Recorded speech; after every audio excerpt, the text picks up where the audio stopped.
Hello student. आज की इस वीडियो में फिजिक्स की क्लास 12 की हम स्टार्ट कर रहे हैं। ठीक है, तो क्लास 12 के स्टूडेंट ध्यान दें कि उनका फिजिक्स की क्लास स्टार्ट हो रही है। ठीक है, जिसमें से हम यूनिट फर्स्ट हमारा स्थिर वैद्युतिकी इलेक्ट्रोस्टैटिक्स है और चैप्टर हमारा यूनिट फर्स्ट के अंतर्गत हमारा चैप्टर फर्स्ट जो है वो होगा वैद्युत आवेश क्षेत्र एवं विभव, electric charge field and potential. ठीक है, तो चैप्टर फर्स्ट हमारा वैद्युत आवेश क्षेत्र एवं विभव है। ठीक है, ये इस इकाई के अंतर्गत हमारे 3 चैप्टर पढ़ने होंगे। ठीक है, और वो 3 चैप्टर हमारा क्या है। पहला तो हमने आपको बताया कि वैद्युत आवेश क्षेत्र एवं विभव पढ़ना पड़ेगा। दूसरा चैप्टर जो है वो हमारा गाउस का नियम है।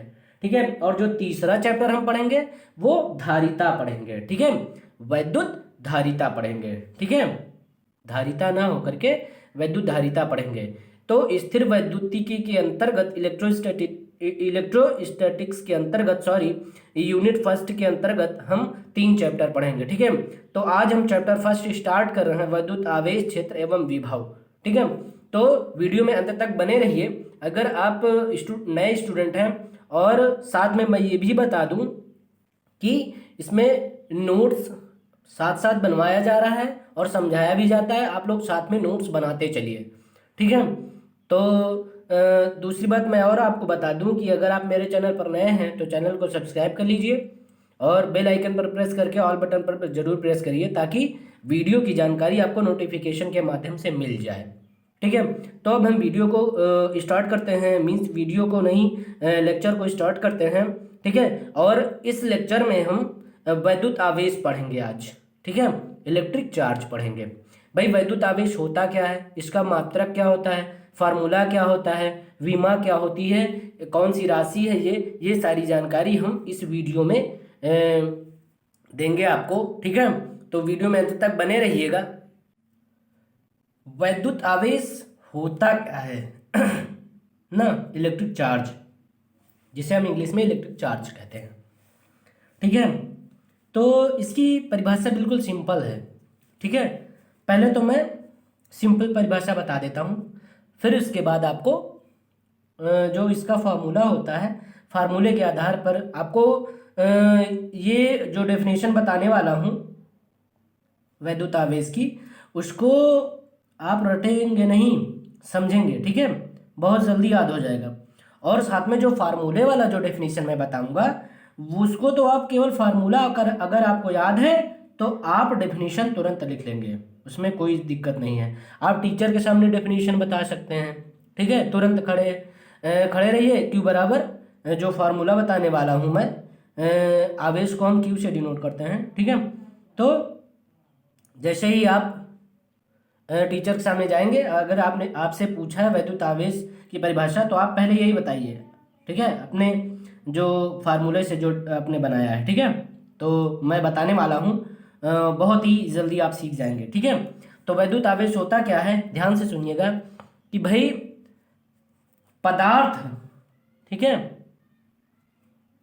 पदार्थ का वह मौलिक गुण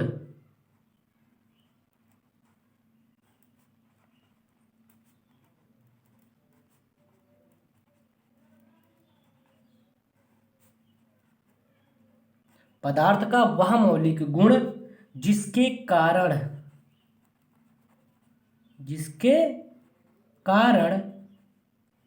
पदार्थ का वह मौलिक गुण जिसके कारण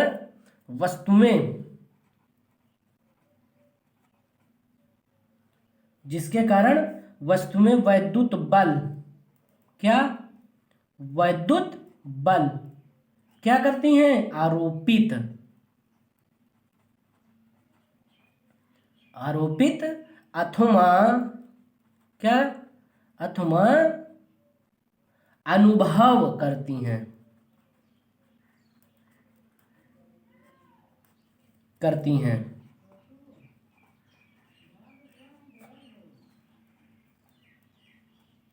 अनुभव करती हैं, वैद्युत आवेश कहलाता है। ठीक है, क्या कहलाता है, वैद्युत आवेश इलेक्ट्रिक चार्ज कहलाता है।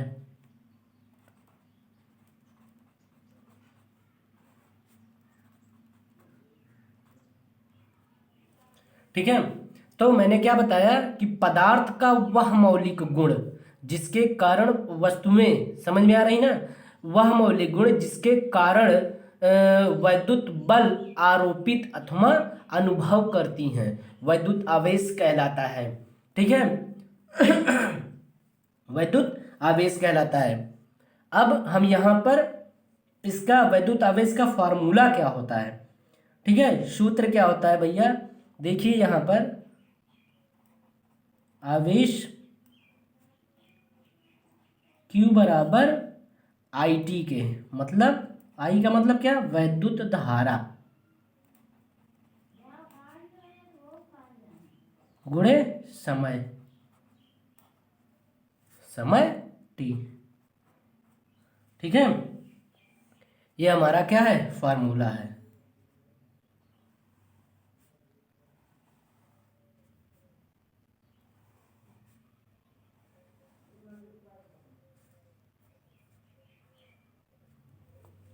आवेश बराबर वैद्युत धारा गुणे समय, Q बराबर आई टी के, ठीक है, या आई गुणे टी के। ठीक है, अब हम आपको यहाँ से डेफिनेशन बताएंगे कि भाई फार्मूला आवेश बराबर क्या होता है, वैद्युत धारा गुणे समय। तो आवेश की परिभाषा हम इस फार्मूले से बताएंगे कि कैसे हम इसका डेफिनेशन बना सकते हैं। ठीक है, तो आगे बढ़ते हैं। अब यहाँ पर हम आवेश बराबर क्या होता है, वैद्युत धारा गुणे समय, है ना। तो यहाँ पर हम कहेंगे कि वैद्युत धारा तथा समय के गुणनफल को आवेश कहते हैं। ठीक है, या फिर ऐसे कह सकते हैं कि वैद्युत धारा तथा समय के गुणनफल को हम वैद्युत आवेश कहते हैं। ठीक है, तो बिल्कुल सिंपल है भाई, इसको रटने की आवश्यकता भी नहीं है। ठीक है, वैद्युत धारा तथा समय, क्या, वैद्युत धारा तथा समय के गुणनफल को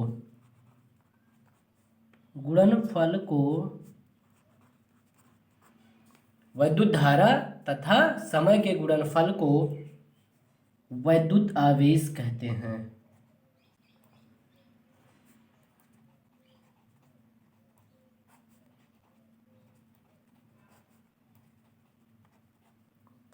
ठीक है,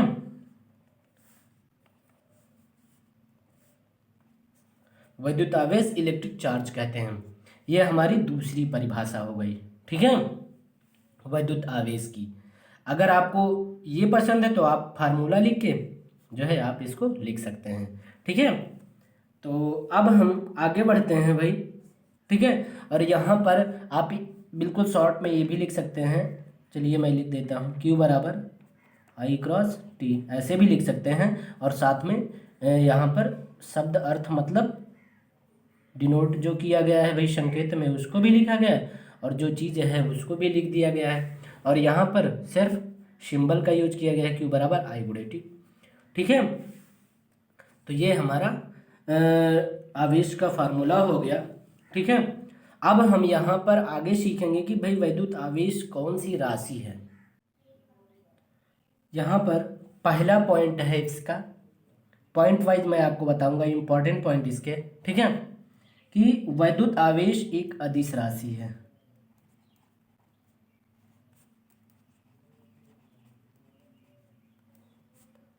एक अदिश राशि है।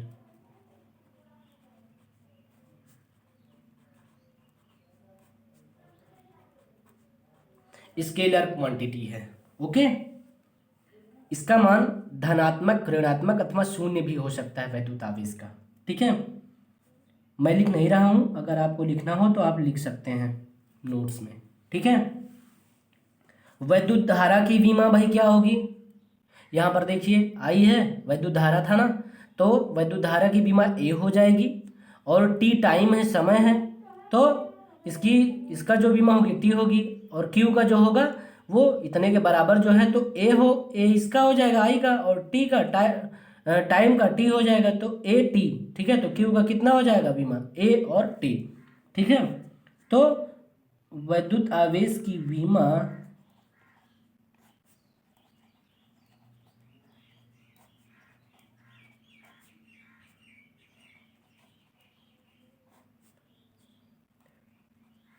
M0 L0 टी और ए, सही तरीका लिखने का ये है। ठीक है, अब विद्युत आवेश की बीमा इतना है। ठीक है, और वो शॉर्ट में मैंने बता दिया ए टी होगा। ठीक है, और यहाँ पर M0 L0 टी ए, ये सही तरीका है लिखने का। ठीक है, तो आप सही तरीका सीखिए। ठीक है, और विद्युत आवेश का मात्रक क्या होता है भाई, तो विद्युत आवेश का मात्रक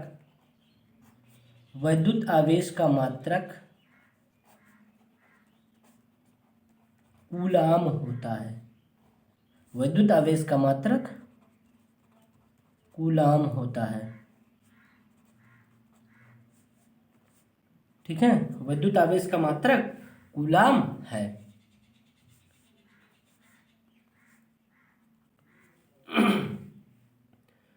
तो यहाँ पर 3 पॉइंट हमारे इंपॉर्टेंट हो गए जो कि विद्युत आवेश से रिलेटेड हैं, जो कि ज़रूरी है जानना। ठीक है, और कूलाम को हम सी से प्रदर्शित करते हैं, याद रखना हमेशा। अगर आपको लिखना हो तो आप लिख सकते हैं अपनी नोट्स में। ठीक है, वैसे उतना इम्पॉर्टेंट नहीं है।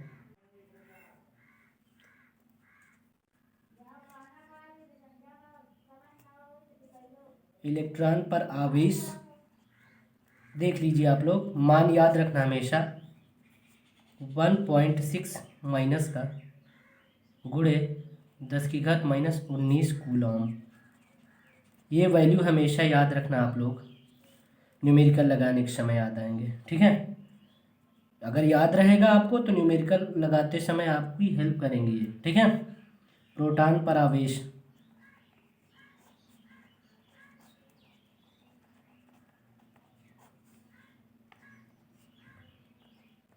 प्लस का 1.6 इंटू 10⁻−19 कूलॉम, ये प्लस में होगा। ओके, और यहाँ पर 1 कूलॉम आवेश बराबर आप सीख लीजिए,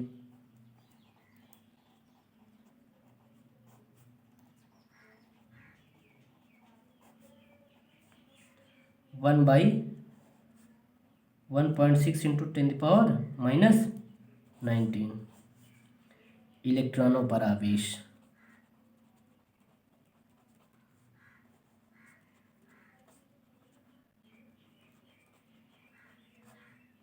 आप ये मान याद रख लेना।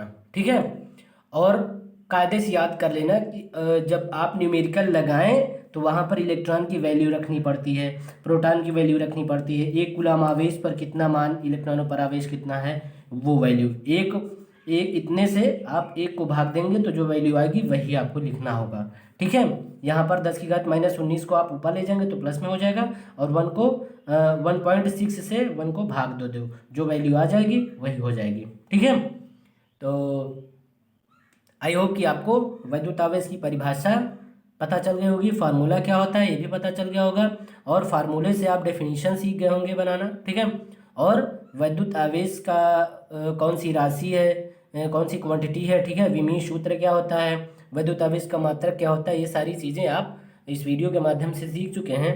ठीक है, आई होप कि आप लोग इसको कायदे से तैयार कर लेंगे। ठीक है, और साथ में आप लोग नोट्स भी बनाते चलिए। ठीक है, अब हम नेक्स्ट लेक्चर पर मिलेंगे, और अभी तक वीडियो को लाइक नहीं किया तो लाइक कर दीजिए। ठीक है, और सब्सक्राइब नहीं किया तो सब्सक्राइब कर लीजिए। ठीक है, अब हम नेक्स्ट टॉपिक पे मिलेंगे, नेक्स्ट लेक्चर पे।